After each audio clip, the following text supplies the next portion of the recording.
Lord Jesus, Prophet Mike has told me your words. You are grieved by what the enemy has done to my family. You have said that you will release the power of restoration to those who seek you.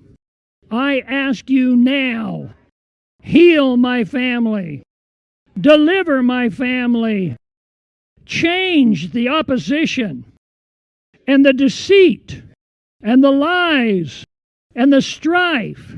Remove them from my family now. I ask in faith, without doubting. Bestow your grace upon us. Let healing anointing come upon us. I believe with my heart, and I will not doubt. It will happen in Jesus' name.